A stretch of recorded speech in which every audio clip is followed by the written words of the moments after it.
Everyone, welcome to another Classic Movie Monday, and today I'm going to be looking at another Alfred Hitchcock film titled North by Northwest.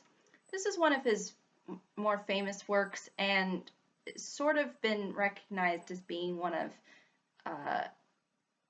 a film that has at least allowed for the groundwork as far as other films that are similar to it in regards to being more on the suspenseful side as well as action oriented. But basically, to sum up this film in a nutshell, it is about this man named Roger Thornhill who is captured by some government agents and is sort of mistakenly identified as George Chaplin. He ends up escaping the agents and ends up sort of going on the run, and you'll sort of see what events lead up to him going in that direction. And in sort of going on the run, he ultimately tries to kind of figure out what's sort of going on and why is this sort of happening to him. And you'll sort of see the conclusion as well as the people that he comes across. Now, again, like a lot of other Hitchcock films that I've discussed in the past, this film does a really good job of obviously not giving things away and, again, sort of stretching things out for a certain length of time and ultimately making you wonder where it's ultimately going to go. That's primarily what Hitchcock does really good at least in my opinion. He knows how to create an elaborate plot and in doing so keep the audience engaged in that plot. Now the thing about this particular film is that it does sort of stick to that very old traditional style filmmaking where things are a little bit more drawn out. And again, sometimes these sorts of things kind of make me a little bit impatient only because, it just feels like it's dragging on really when it doesn't really need to. I think it's because I'm so used to the more quick-paced films that I see nowadays. But again, this doesn't mean that this film isn't necessarily enjoyable or interesting. It's just that it's obviously done in a different period of time. And that period of time was primarily designed on trying to create, I think, a little bit more tension and have certain things kind of draw out for a little bit longer.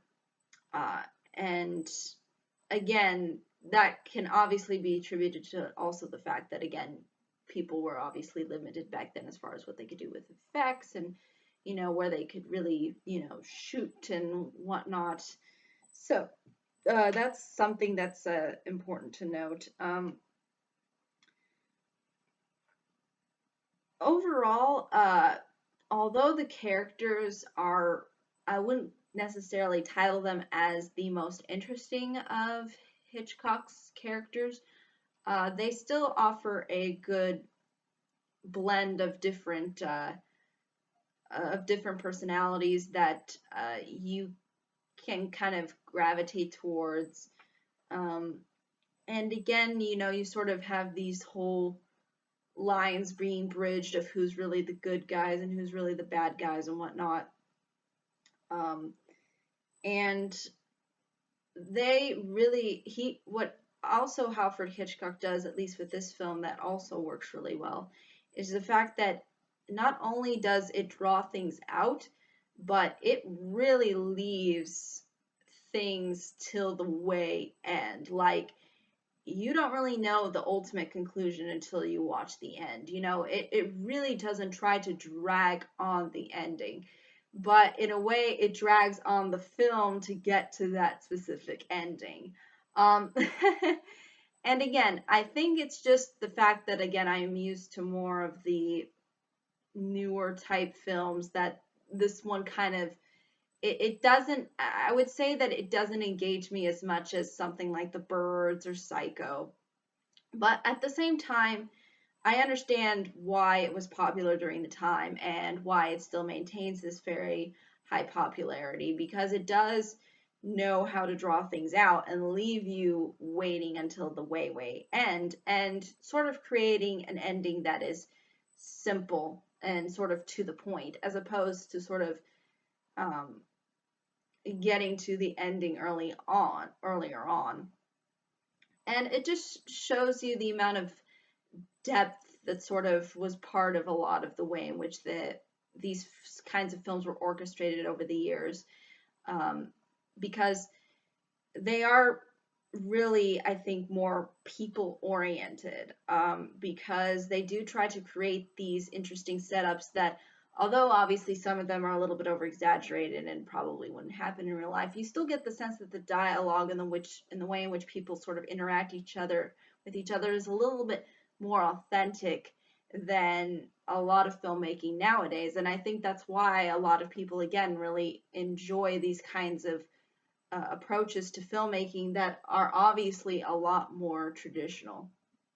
Um, but I think that's really all I can say really about this film without really giving too much away. I wouldn't say it's one of my personal favorites, but I do understand why it is considered a classic, and I do understand why it is very important as far as its genre, and I understand why a lot of people get invested into films like this, in particular this kind of a film.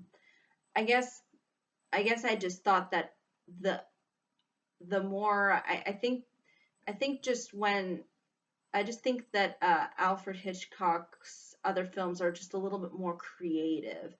This one is kind of just a little bit, it's a little bit more stripped down to me, um, and I don't think it's designed to be all too surprising. Like there weren't too many shockers within this film, or too many moments of aha for me. I thought there were a lot of other films that he's done where I've gotten a little bit more emotionally invested.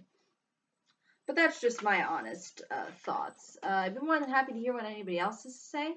But I think that's really ultimately all I could say about this particular film. But thank you so much for watching. I hope you all have a pleasant day, week, month, and year. And I hope to see you all in the next video. Take care. Bye bye.